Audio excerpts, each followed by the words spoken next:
Hello, cosmic travelers, and welcome back to the Aquarius podcast. On January 18th, we're having a new moon in Capricorn. Do you ever feel like life is running you, not the other way around? Like every step towards success costs a piece of you emotionally. Your well-being is being compromised the more success you attain, and nobody even notices. That's the moon in Capricorn hitting you hard. It's really shining a light on your fears, your vulnerabilities, your discipline, your ambition, and the way you've been sacrificing emotional truths for achievements. Today, we're going to get brutally honest about the weight that you've been carrying, the success you've been chasing, and the inner work that you need to do that no one talks about. We're going to dig into your emotional patterns, confront the parts of you that demand perfection, and discover how you can channel this pressure into real growth without losing your heart in the process.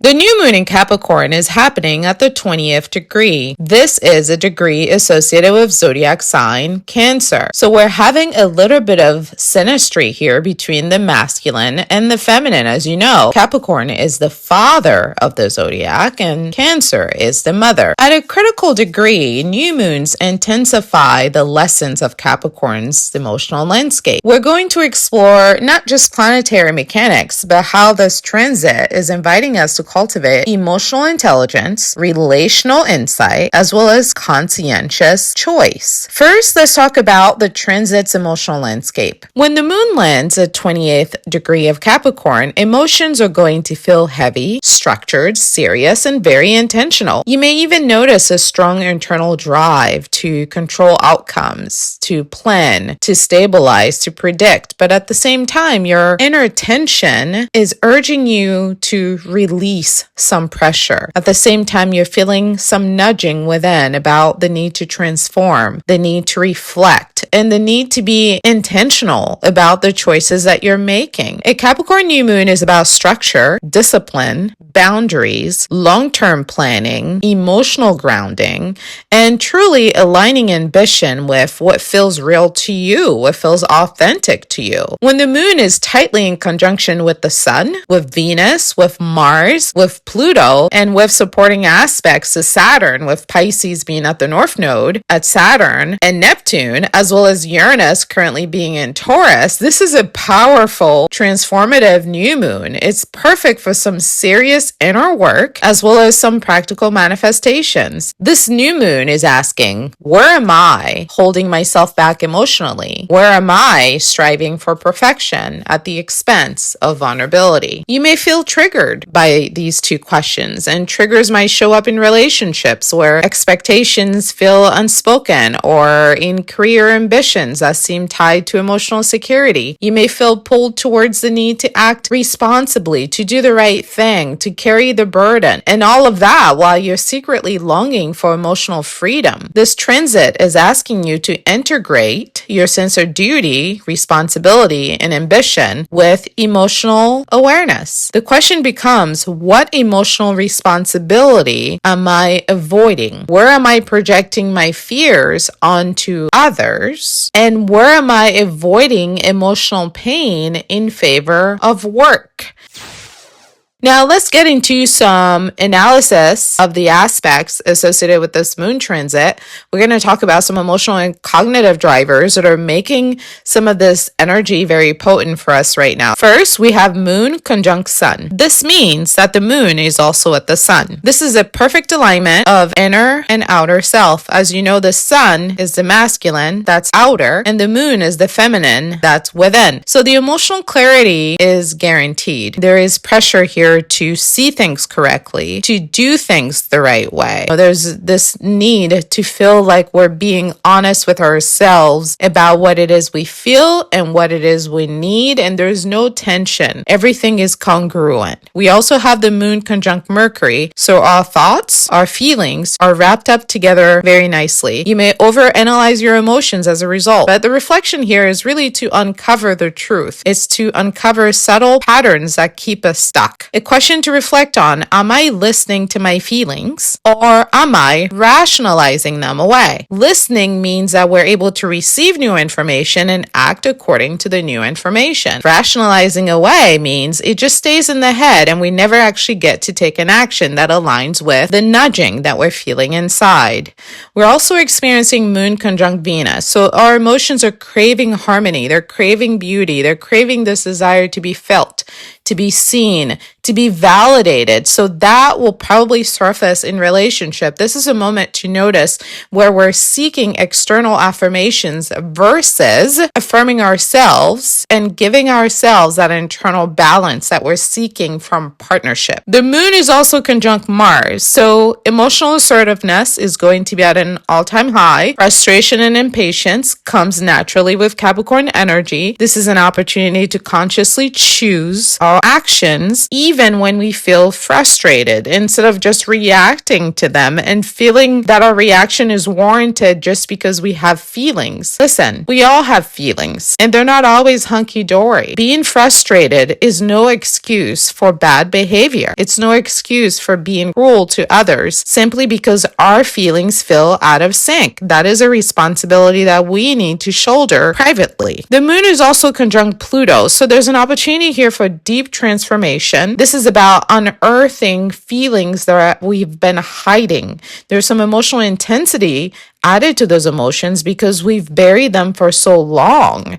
And this is gonna bring about this almost like fated opportunity to release feelings that are unavoidable. You know, our emotional life may have been an aspect of us that we've been hiding away from, that we've been resisting, that we've been pushing away. It's important to use this time to really face our darkness within and engage into labor around it so that we can create a deep emotional transformation that aligns both our ambition with our sense of emotional safety. The moon opposing Jupiter is bringing into focus the areas of our lives where we may be moving with excess, where we may be overinflating reality in one way or another, whether that's not having a good understanding of our toxicity, of our time management skills, of our weaknesses. Growth here is about recognizing that there is a moderate way to do things, and the extreme doesn't have to be where action is happening. It's also about being aware of our boundaries, being aware of our limits. You know, a lot of times we take on too much because we're not aware of our limits. And then when we break, we become resentful. But we invited all of that energy without putting limits down. So this is really an opportunity also to reassess our relationship with ourselves in terms of how much is too much. Moon sextile Saturn and Neptune is bringing in practical grounding. This is where intuition and insight are meeting Earth. With the North Node also being beautifully aligned with this energy, we're kind of doing a karmic rerouting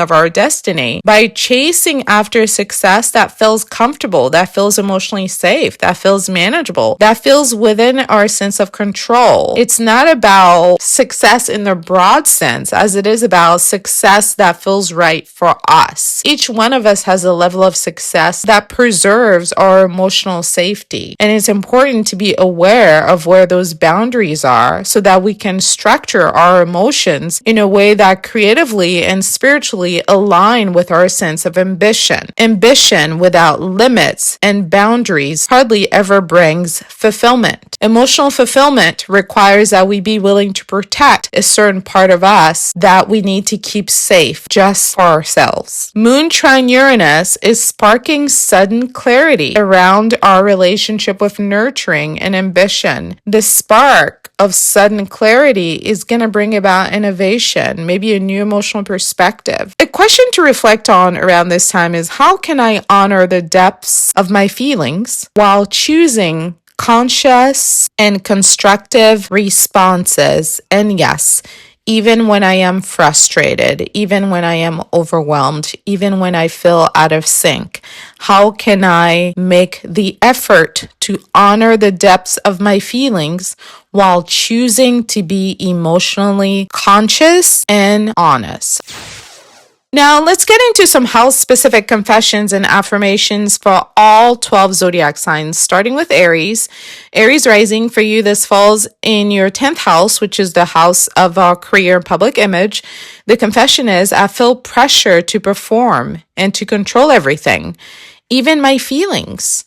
Or I fear failure in my career or in my public role. The growth edge here is to learn how to balance your ambition with your emotional self-care. Success is not the only measure of your self-worth. You have to come up with other ways to make yourself feel worthy that have nothing to do with your ambition, okay? The affirmation here is, I'm capable and responsible, and it is safe for me to rest in my emotions without sacrificing my goals. Allow your emotions to guide you. Taurus rising, for you, this falls in the 9th house. The confession is, I crave security but struggle with emotional flexibility. I may overcommit to ideals, to education, or long-term planning. The growth edge here, Taurus, is to expand your emotional openness to uncertainty and adventure without over-reliance on material or intellectual stability. It's not about certainty. It's about exploration. The affirmation is, I embrace change and growth. My security comes from my inner wisdom, not from control alone. This is the house of Sagittarius. To be able to get the most out of it, you have to be willing to let go of some parts of you. And in letting go of some parts of you, you discover new parts of you that you didn't even know were there. Moving on to Gemini. Gemini, for you, this falls in the 8th house. The confession is, I vacillate between logic and emotions, often intellectualizing feelings about intimacy, marriage, shared resources, and deep emotional transformation. The growth edge for you is to embrace emotionality, to embrace emotional depth,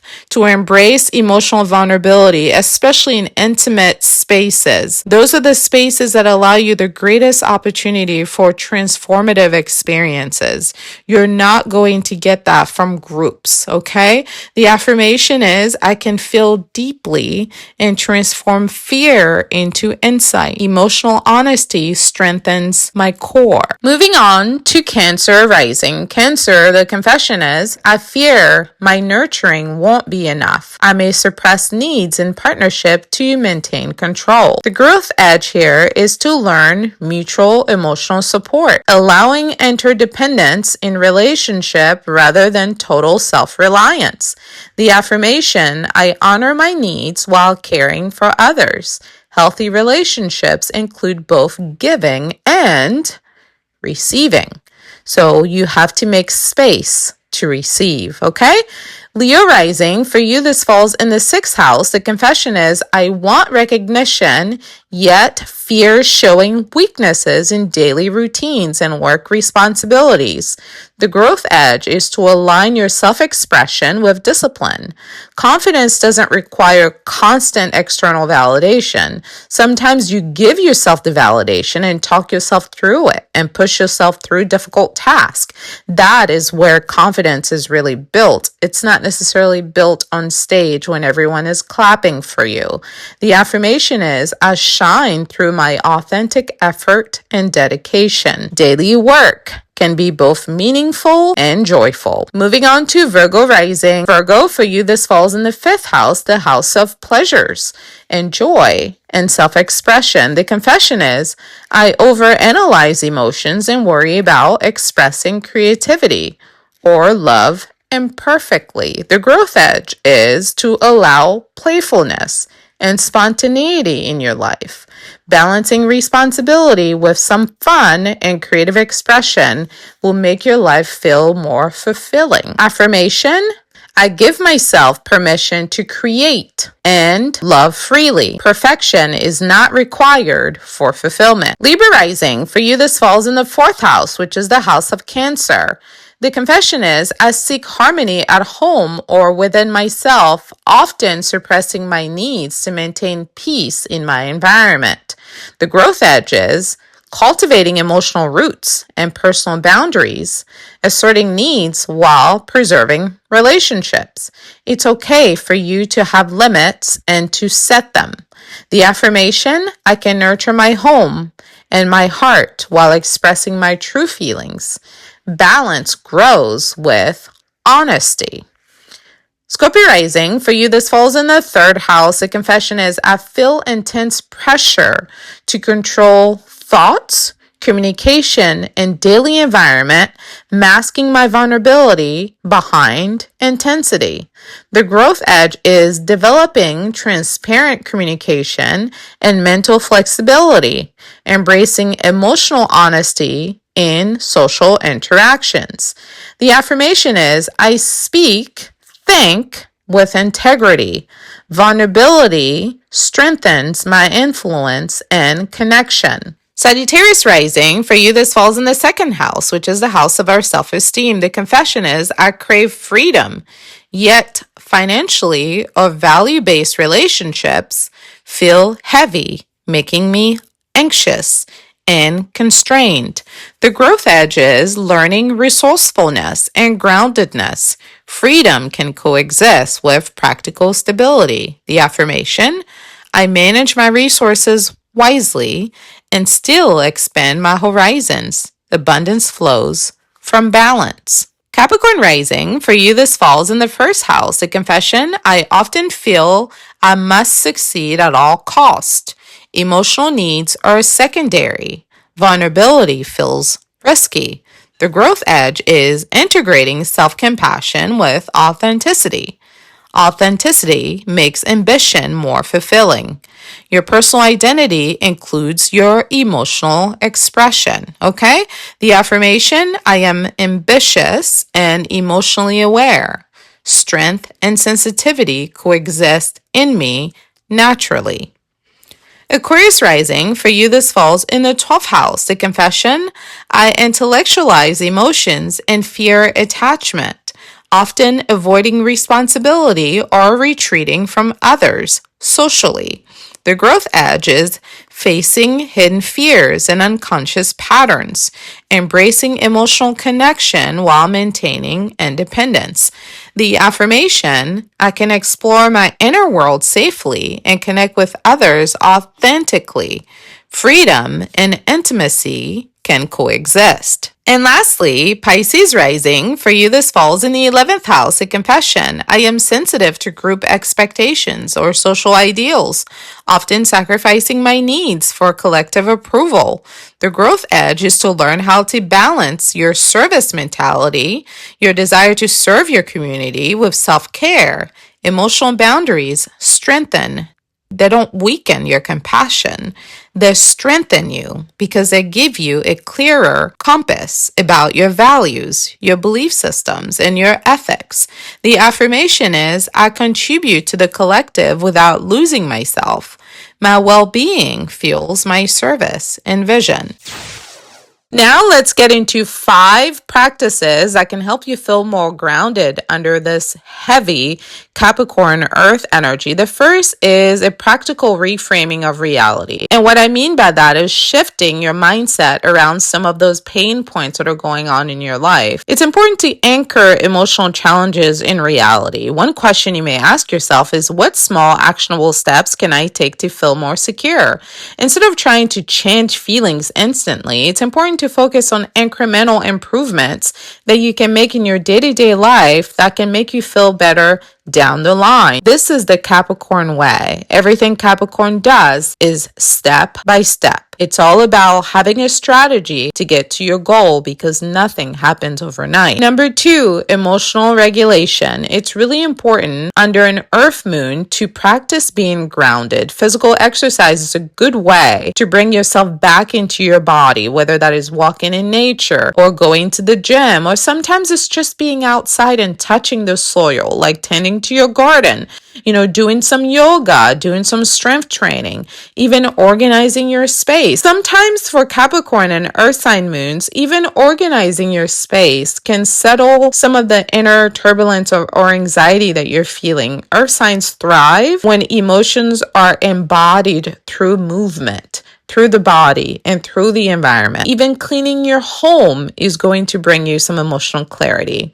Number 3, relational awareness. Now, this is about being reflective and being structured with your desire to learn from your self-reflection. One thing you can do is keep a log or a journal of emotional triggers that you have every day. You can carry this journal with you throughout the day. If something happens that bothers you, that makes you feel big feelings, just jot them down. What you're going to notice over time is that there will be a recurring theme around the things that trigger you, around the things that irritate you, around the arguments that you have. You might even notice some patterns or times of the day when you're most likely to have triggers in your relationship with others. You may notice when you're most likely to feel overextended or overwhelmed. Once you pick up on these patterns because you're jotting things down, you can create some practical strategies for scheduling tough conversations. You can define boundaries according to what your needs are, and you can actually commit yourself to realistic ways of expressing your needs. As an example, if you notice that a lot of these triggers are happening around lunchtime while you're at work, it's probably an indication that you're hungry. And when you're hungry is not really the best time to be talking about things that you know might make you feel irritable. So you might want to move those conversations to early in the day or at the end of the day. Moving on to number 4, let's talk about some concrete inquiries around self-reflection prompting. As an example, ask yourself which emotional habits are productive and which ones drain me. What specific, measurable actions can I take to shift my mood whenever I feel drained? It's about grounding your reflection in reality. So when you're tracking your emotional status and you're tracking your progress, you get to increase your self-awareness, have some agency in how you're managing your emotions, celebrate small wins, and you also get to hold yourself accountable like you would as if you were working on a big project for work. It's about keeping yourself managed. And the same effort that you put into your work should also be put into your well-being. Lastly, number 5, manifesting emotional stability through tangible rituals. Earth signs, more than any other element, value routine. They value stability. They value comfort. They're really enamored with the idea of life being predictable. If you're trying to manifest under this new moon, it's important to create rituals. Earth rituals are about consistency. It's not about drama. Earth signs are not into that. It's not about big explosive feelings. Earth signs are not into that. It's not about grand ideas.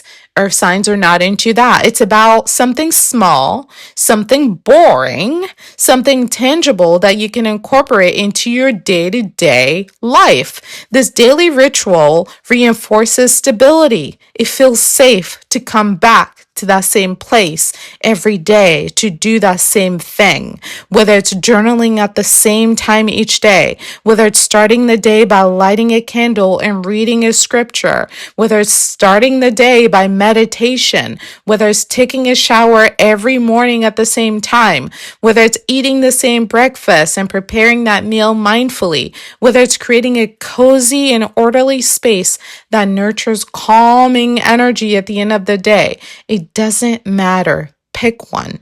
Okay? These earth sign based practices are about turning emotional awareness into a behavior, into a practical lived experience that help bring you back to yourself regardless of the chaos of the day. It's a way to really put your anchor down so that you can play a proactive and empowered role into taking control of your emotional world. No matter what happens that day, you know at this day, this time, you're going to be in this place doing this thing that feels good to you. And that's really what it's about. This Capricorn New Moon transit is asking you to come up with a routine that supports your emotional maturity and your self-determined action. The shadow material here is about bringing to light your need to control, your need for perfection, your fear of failure, exposing that to yourself, and then willfully integrating these lessons with courage into your relational intelligence and sense of resilience. In doing so, You're going to come up with small emotional goals that align with your inner truth. You're going to bring into the light how to harmonize your ambition and your emotional well-being. These two do not have to be at odds with each other. They can actually come together as one. So take this time to observe interactions that you're having in your familial relationships, especially since this is happening at the Cancer degree. It's going to bring up a lot of family issues. Take this time to practice being emotionally aware, to practice having a modicum of emotional intelligence, of emotional maturity. Being triggered is no excuse for behaving like a toddler. All of us get triggered all the time. We still have to choose the emotionally mature path, and that is the path of Capricorn. It's about practicing releasing rigidity with deliberate choice. When we choose not to behave like a toddler, we're not denying our emotions. We're actually being very intentional about choosing how we're going to respond to what's bothering us. The lesson from Moon in Capricorn at 20th degree is clear. Your emotions are your compass. Listen to your feelings, and discipline can coexist with deep vulnerability. By consciously integrating your emotional world with your outer action, you move from emotional survival to emotional mastery. And mastery is the purpose of Capricorn. Capricorn is the sea goat. Being the sister sign of Cancer, Capricorn understands emotions really well. It's about managing them in a way that aligns with your ambition and success and desired outcome, both in life and in your intimate relationships. Thank you so much for tuning into the Aquarius podcast. Take a moment to breathe, to reflect, and to honor all the emotional work that you put in all of last year and that you've been putting in since you got on your healing journey. Remember, the stars invite insight, but you chart the course through your own efforts. So be the leader in your own life and decide, what emotional world do you want to create for yourself within? We may not be able to control all the external circumstances in the world, but we can certainly control how we're taking care of ourselves emotionally through all these changes. Our next moon transit is going to be on February 1st, and it's going to be a full moon in Leo. I'll catch up with you then. Happy new moon. Happy new moon in Capricorn. You can book your astrology reading at intuitivehealing.com. You can also watch videos at Intuitive Healing here on YouTube for Astrology 101 content. Listen to the Aquarius podcast on Spotify, as well as here on YouTube for your horoscope. If you're interested in astrology and love connections, you can visit at Styled Under Libra. And of course, for health and wellness and holistic healing, visit at Styled Under Virgo for all of your astrology content. Thanks so much for watching.